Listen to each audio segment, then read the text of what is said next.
राष्ट्रवादी काँग्रेस पक्षाचे प्रवक्ते आणि आमदार अमोल मिटकरी आपल्याबरोबर आहेत। अमोल मिटकरीजी, तुम्ही काल एक ट्विट केलेलं आहे, त्या ट्विटद्वारे पुन्हा एकदा तुम्ही लक्ष्मण हाके यांच्यावरती निशाणा साधण्याचा प्रयत्न केला। एक स्क्रीनशॉट तुम्ही ट्विट केला, त्या स्क्रीनशॉटमध्ये हाकेंच्या ड्रायव्हरची संपूर्ण परिस्थिती जी आहे ती तुम्ही व्यक्त केलेली आहे। काय नक्की त्या व्यक्तीने तुमच्याशी संपर्क साधला आहे का? काय त्यांनी त्या ट्विटद्वारे तुम्ही मुद्दा मांडला? आज दिवंगत ओबीसीचे नेते स्वर्गीय गोपीनाथराव मुंडे साहेबांचा पुण्यस्मरण दिवस आहे। प्रथमतः त्यांना अभिवादन। ओबीसीचा नेता कसा असावा याचं उत्तम उदाहरण म्हणजे गोपीनाथराव मुंडे साहेब होते। हा ओबीसीच्या टाळूवरचं लोणी खाणारा दलाल हा हाक्या। मी तुम्हाला सुरुवातीला आज बरं झालं तुम्ही हा प्रश्न विचारला।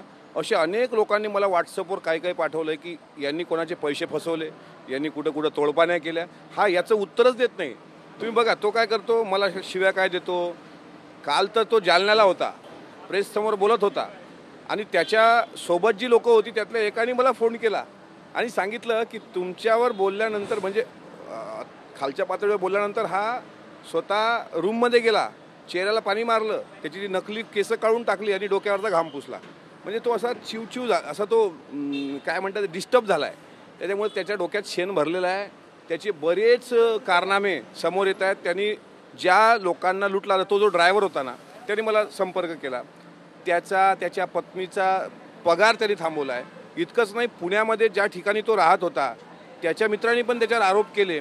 त्याच्या बहिणीलासुद्धा आईलासुद्धा तो धमक्या द्यायला लागला आहे। म्हणजे ज्यांनी त्याच्या विरुद्ध पत्रकार परिषद घेतली तो त्याला धमक्या देतोय।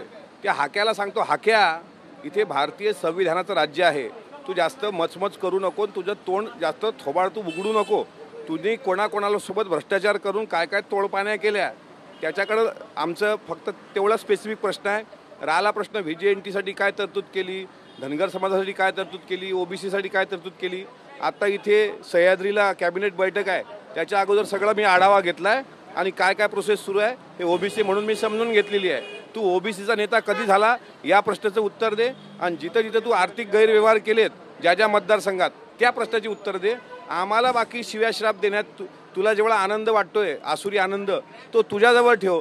तू दारू पे की आणखी काही पे, आम्हाला काही घेणं नाही। तू गाडीमध्ये फिर का चॉपरमध्ये फिर, त्याच्याशी आम्हाला घेणं नाही। फक्त ओबीसीच्या टाळूवरचं तू जे लोणी खातंय ना तेवढेच तो जो मला संपर्क साधलाय संबंधित व्यक्तीने तेवढा मी सांगितलं की हाक्या आता उत्तर दे ना, आता तुझं थोबाळ का शिवलंय तर बोललं पाहिजे तो। परंतु आता त्या व्यक्तीने जर संपर्क साधलाय, त्या व्यक्तीला न्याय मिळवून देण्याचं काम तुम्ही करणार आहात का? कारण की त्यांचा पगार जो आहे तो अनेक गेल्या महिन्यांपासून थकीत आहेत असं तुम्ही म्हणतात आहेत। त्या व्यक्तीने तुमच्याशी तसा संपर्क साधलाय, आता हाकेंच्या विरोधातली लढाई तुम्ही लढणार का? त्या व्यक्तीला तुम्ही न्याय मिळवून देणार का? ज्यांनी संपर्क साधलाय त्यांना मी स्पष्ट म्हटलं की आता याचे सगळे पुरावे द्या। जर तो पगार तुम्हाला त्यांनी पगारावर ठेवलं होतं, ड्रायव्हर होते तुम्ही, तुमच्या पत्नी, ते स्वतः पत्रकार परिषद घेऊन त्याबाबत सांगणार आहेत। इतकंच नाही, लिंगायत समाजातले अनेक मोठे नेते जे माझ्या संपर्कात या 8-10 दिवसात आले त्यांनी पण सांगितलं की तुम्ही नांदेडला या, म्हणजे मी नांदेडला जावं आणि मोठी याची फाईलच कुठं किती रुपयाची डील केलेली आहे, काय केलेलं आहे। आता त्याला बोलायला जागा नाही तर म्हणतो माझा कार्यकर्ता 10 रुपयाची अब्रू नुकसानीची नोटीस मिटकरीला पाठवा। तुझी तर तेवढी पण अवकात नाही। तुझं 10 रुपयाची नोटीस मला म्हणतो ना, तुला तेवढी पाठवावी की नाही ही तुझी अवकात नाही। त्याच्यामुळे रीतसर प्रश्नाची उत्तरं दे। त्याचे जे प्रश्न आहेत ओबीसी व्हीजेएनटीच्या संदर्भात ती उत्तरं आम्ही द्यायला तयार आहोत त्याचे। आणि तो जो मस्ती करून बोलतोय ना, याला मारू त्याला मारू, ती दादागिरी तुझ्या जवळ ठेव। ज्याच्यावर अन्याय झाला त्याला न्याय देण्यासाठी आम्ही प्रामाणिकपणे प्रयत्न करू आणि ज्याला हा धमक्या देतोय त्याच्या मागं राष्ट्रवादी काँग्रेस पक्ष हा खंबीरपणे उभा आहे। त्या लोकांच्या केसालाही धक्का लागणार नाही, उलट याचे नकली केस लवकरच आम्ही बाहेर काढणार। वैष्णवी हगवणे मृत्यू प्रकरणानंतर आता मराठा समाजाने एक संपूर्ण SOP तयार केली आहे, लग्न कशा पद्धतीने केलं पाहिजे। कारण की त्या लग्नामध्ये मोठ्या प्रमाणात हुंडा देण्यात आलेला होता, त्याचसोबतच फॉर्च्युनर गाडी देण्यात आलेली होती आणि हुंडाबळीचाच हा संपूर्ण प्रकार होता असं देखील बोललं जाते। आणि त्यानंतर आता मराठा समाजाने बसून सगळी एक SOP तयार केलेली आहे की लग्नामध्ये फक्त 200च लोक असावी, लग्न साध्या पद्धतीने झालं पाहिजे, अशा पद्धतीचा पुढाकार मराठा समाजाकडनं केला नाही। ही जी SOP मराठा समाजाने तयार करून दिलेली आहे, मला असं वाटते सर्वांनी त्याची अंमलबजावणी केली पाहिजे। कारण मोठी लग्न, त्याच्यामध्ये मोठ्या प्रमाणातले सोहळे ओळे, त्याच्यानंतर होणारा प्रचंड मोठा खर्च आणि मग अशी हुंडाबळीची प्रकरणं बाहेर येतात। त्यामुळे याला कुठेतरी चाप लागेल आणि त्यात पैशाची पण बचत होईल। मी मराठा समाजाने घेतलेल्या या निर्णयाचं मनापासून स्वागत करतो. नव्हे तर आजही ग्रामीण भागात जिथे गरीब मराठा समाज आहे ते 50-100 लोकांमध्ये आपलं लग्न उरकतात आणि ते आनंदी जीवन जगताना अनेक कुटुंब आम्ही पाहतो.